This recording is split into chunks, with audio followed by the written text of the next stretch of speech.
খেতে তো আমাদের সকলেরই ভালো লাগে। আমার ঈশানও খুব কেক খেতে ভালোবাসে, তাই আজ ঈশানের জন্য কেক বানাবো। তার জন্য নিয়েছি 1 বাটি ময়দা, চিনি, দুধ, সাদা তেল, বেকিং পাউডার। আমি বেকিং পাউডার আর ময়দাটা একটু চেলে নিয়েছি। এবার দুধের মধ্যে চিনিটা দিয়ে ভালো করে মিশিয়ে নিয়েছি।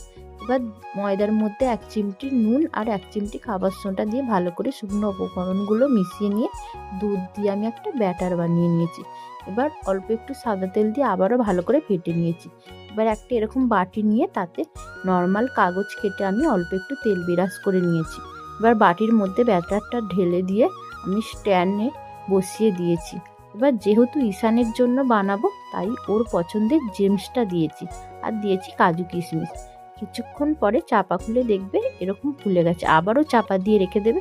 আবারও কিছুক্ষণ পর খুলে দেখবে আরও ফুলেছে। তখন একটা কাঠি দিয়ে দেখবেন কেকের গায়ে না লাগলে জানবেন কেক